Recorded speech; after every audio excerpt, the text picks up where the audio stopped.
bon joueur, bonne joueuse, bienvenue dans Comment on y joue. Aujourd'hui, je vais vous parler du jeu Ricochet. Ricochet est un jeu à partir de 1, et vous pouvez jouer autant que vous voulez, pour des parties d'environ jusqu'à ce que vous trouviez, à partir de 14 ans. Tout d'abord, je vais vous expliquer la mise en place du jeu, puis comment on y joue, et en fin de vidéo, je vous dirai si ce jeu est un top ou un flop. Dans le jeu Ricochet, la mise en place est très simple. Vous prenez votre pile de cartes numérotées. La 1 est au-dessus. On voit le 1 en bas à droite. De l'autre côté, il y a la 2. Et ainsi de suite, jusqu'à 30. Vous placez vos galets qui vont de 1 à 10, plus le galet blanc avec la loupe. Vous faites deux colonnes de 1 à 10, avec les deux galets blancs avec la loupe au bout. Et voilà, le jeu est déjà prêt à démarrer.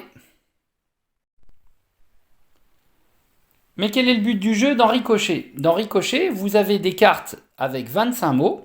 Vous allez placer vos galets sur les mots pour ricocher de mot en mot et recouvrir tous les mots à part 3. Et les 3 mots qui vous resteront à la fin vont répondre sous forme de rébus à la phrase qui est tout en haut. Si vous avez trouvé les 3 bons mots, vous pouvez passer à la carte suivante en la retournant et faire les 30 cartes. Ou si vous n'avez pas réussi à trouver les 3 bons mots, vous n'avez plus qu'à recommencer jusqu'à ce que vous trouviez les 3 mots qui correspondent en rébus à la phrase tout en haut. Alors, commençons la partie. Nous allons prendre la première case. Je vais faire juste le début pour ne pas divulguer toutes ces solutions. Voilà, donc au début, vous avez une phrase en haut qui est « Bon, on part en mission avec toute l'équipe ». Ben oui, pas avec le pape. Et donc les 3 mots que vous allez devoir trouver vont répondre à cette phrase-là. Vous avez un départ qui est Lune et Achille.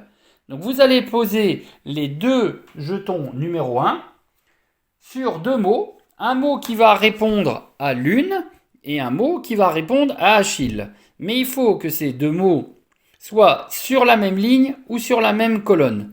Par exemple, Lune, on peut mettre nuit. Et pour Achille, on peut mettre talon. Talon d'Achille. Et la lune, c'est la nuit. Donc vous mettez vos 2 jetons sur la case. Vous les mettez juste au-dessus de la case. Pourquoi? Parce que maintenant, vous allez ricocher.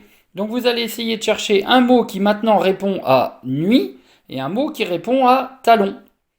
Et donc pour talon, ça pourrait être pied. Et pour nuit, ça peut être jour. Donc, vous allez mettre les numéros 2 sur pied et sur jour, et ainsi de suite. Maintenant, vous allez chercher des mots qui répondent à pied et à jour, jusqu'à ce que vous ayez mis donc tous vos galets sur le plateau. Sachant que, pour répondre au rébus, les 2 galets avec la loupe sont une indication qui vous permettent d'avoir une idée sur ce qu'on recherche en faisant la phrase avec les 3 mots qui vous restent à la fin.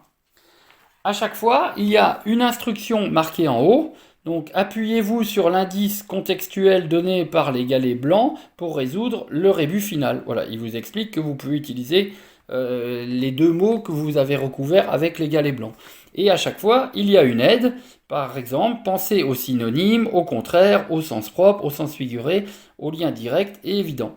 Donc à chaque fois, vous aurez une aide qui vous donne une petite idée de comment résoudre la carte. Voilà, c'est pas plus compliqué que ça. À vous de faire des bonnes déductions. Mais parfois, c'est un petit peu plus compliqué parce qu'il y a plusieurs mots qui peuvent convenir, on ne sait pas trop lequel mettre, donc on part sur une idée et puis parfois il faudra peut-être revenir sur une autre. Voilà, vous savez comment se joue Ricochet. Alors, Ricochet, c'est un top ou un flop?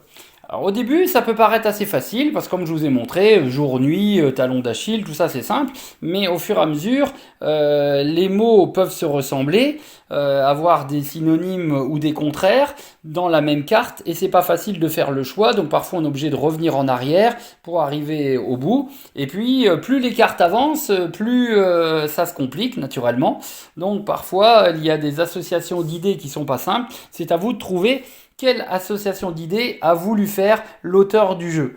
Et c'est là où c'est parfois un petit peu plus complexe. Donc ça peut se jouer tout seul parce que vous pouvez vous amuser à faire les cartes tout seul.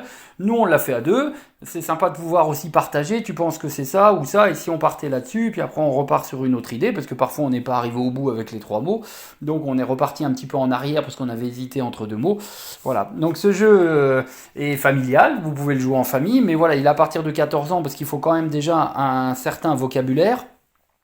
Mais par contre, tout le monde parle autour de la table, on essaye d'avancer. Par contre, peut-être quand je disais vous pouvez le jouer autant que vous voulez, ou alors les gens font des différentes cartes, mais vous n'allez pas être à 10 sur la même carte, ça va pas être très pratique. Par contre, vous pouvez jouer à plusieurs et chacun fait une carte différente. Voilà.